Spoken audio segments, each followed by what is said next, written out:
السلام علیکم ناظرین، میں ہوں عاطف شہزاد اور آپ دیکھ رہے ہیں اسلامی مسائل۔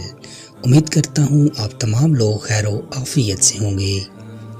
حضرت عبداللہ بن مبارک رحمۃ اللہ علیہ کے والد غلام تھے، اپنے مالک کے باغ میں کام کرتے تھے۔ ایک مرتبہ مالک باغ میں آیا اور کہا کہ میٹھا انار لائیے۔ مبارک گئے اور ایک درخت سے انار کا دانہ توڑ لائے۔ مالک نے چکھا تو انار کھٹا تھا۔ اس کے ماتھے پہ بل آ گئے، کہا میں میٹھا انار مانگ رہا ہوں، تم کھٹا لائے ہو۔ مبارک گئے اور دوسرے درخت سے انار لے آئے۔ مالک نے کھا کر دیکھا تو وہ بھی انار کھٹا تھا۔ غصہ ہوئے، کہنے لگے میں نے تم سے میٹھا انار مانگا ہے اور تم جو لے کر آئے ہو وہ کھٹا ہے۔ مبارک گئے اور ایک تیسرے درخت سے ایک اور انار لے آئے، اتفاقاً وہ بھی کھٹا تھا۔ مالک کو غصہ بھی آیا اور تعجب بھی ہوا۔ پوچھا تمہیں ابھی تک میٹھے اور کھٹے انار کی پہچان نہیں ہوئی؟ مبارک نے جواب میں فرمایا میٹھے یا کھٹے کی پہچان کھا کر ہی ہو سکتی ہے میرے مالک، اور میں نے اس باغ کے کسی درخت سے کبھی کوئی انار نہیں کھایا۔ مالک نے پوچھا کیوں؟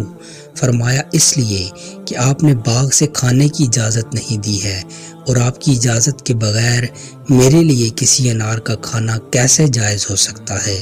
یہ بات مالک کے دل میں گھر کر گئی، اور تھی بھی یہ گھر کرنے والی بات۔ تحقیق کرنے پر معلوم ہوا کہ واقعہ مبارک نے کبھی کسی درخت سے کوئی انار نہیں کھایا۔